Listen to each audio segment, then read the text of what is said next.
it? What is it? Cupcakes. Cupcakes? Oh, scratch and sniff stickers. I'm going to be hungry later. Oh, how cool. I used to have those when I was a kid. Oh my gosh, those are epic. Mom, what? I know. Is Josh helping you with a card? Yeah. Oh my gosh, best day ever. What do you think? Oh my gosh. It's a puppy. Oh my gosh, it's a puppy. Oh my gosh, and who's the card from? It says Tracy and Lydia and Emily. I think that's, I'm so bad at reading from the camera. And they're wishing you a very happy Valentine's Day.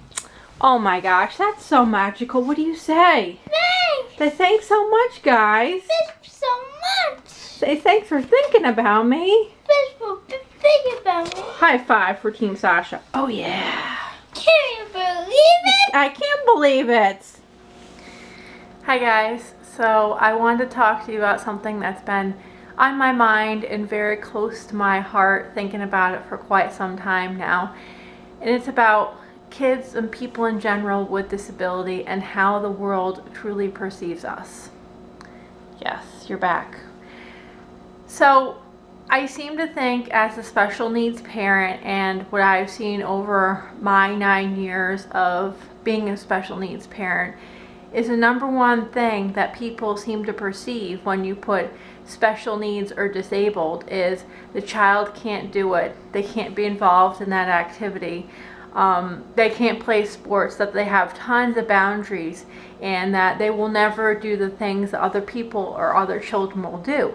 And that's so incorrect, because I mean, there are some situations, but I mean, Sasha is so adaptable to what she's been able to do.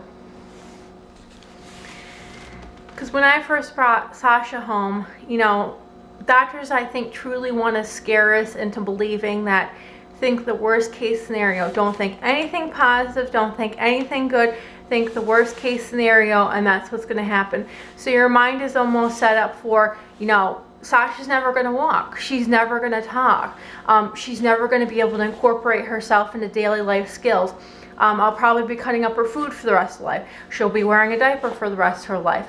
And absolutely none of those things happened. I'll never forget the time that we went into a 1-year-old right after we were diagnosed with cerebral palsy, around a year old, I think it was. And the neurologist looked at me and she goes, we had a new one, goes, well, the CMV, what does it entail, and how long will she live, and do you know what she can do? And right at that point in time, I said to myself, that is a really sad way to perceive a person, that, you know, they have so many more life expectations of putting a time limit and years with a disability. Sorry, my arm's getting tired.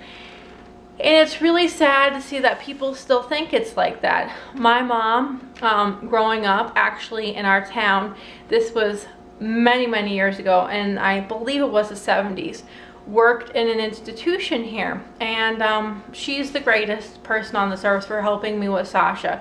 And she truly connects, I think, because of this. She worked in an institution, and yes, it was here in America back in the 70s, where families were told that if your child had anything, my mom said she saw a wide range of variety of things happen, whether, you know, it was probably autism, something undiagnosed, or it was a blind or cerebral palsy, or the child had polio or something to that form, that all of a sudden, you know, the parents were shunned and they were told, you know, it's better to drop your child off in an institution and to, you know, basically not bring them home, that it was a burden on the family. And I feel that it's just so absolutely crazy to perceive a child as being a burden and putting limits on their lifetime and their expectations out of life.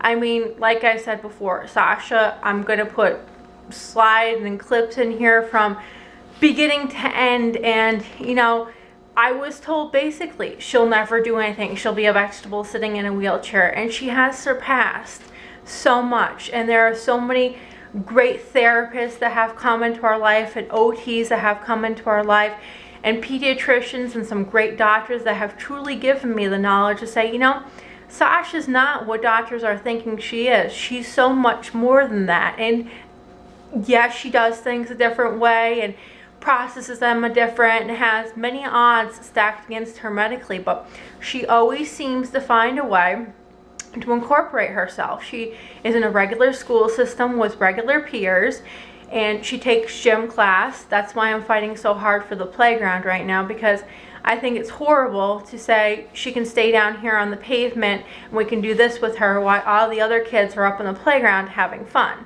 I truly think that, you know, it's not 35, 40 years ago that we need to incorporate everybody. So if they have a disability, that it's not just saying to themselves, sorry, you know, you're in that wheelchair, we're not even going to incorporate you.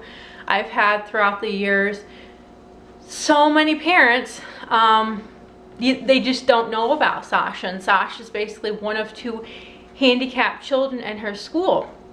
So parents almost didn't know how to go and perceive us when we first came into the school system, like there's a handicapped child in the school system. Probably 80% of the parents are fantastic, very aware of Sasha's needs, very open and inviting.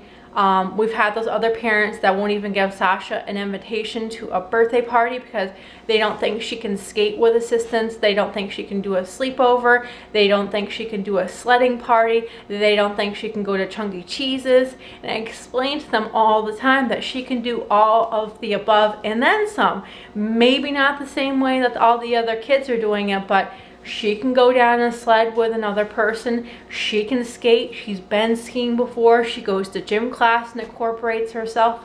And I just think it's so crazy that people seem to put this stigma and this label still on people that, you know, handicap is a burden and they will never do anything, because it's so much more than that. And I truly think that people need to give the handicapped community a little bit more recognition than they do, because it's just, to my mind, it's still mind-blowing that we're still thinking this way. And I look at people who have adopted from other countries, and I really feel bad for those countries that they still put kids in orphanages and think that disability is a burden, because I truly believe those kind of governments need to create the tools and get better on board so families can stay with their children and, you know, not be in that situation. So that's all I had to say, but I'm going to put a little slideshow in here of Sasha from beginning to end, because she truly amazes me, and,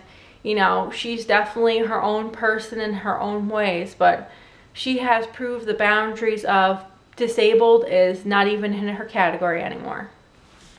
So just remember your journey with a disability, and we started from here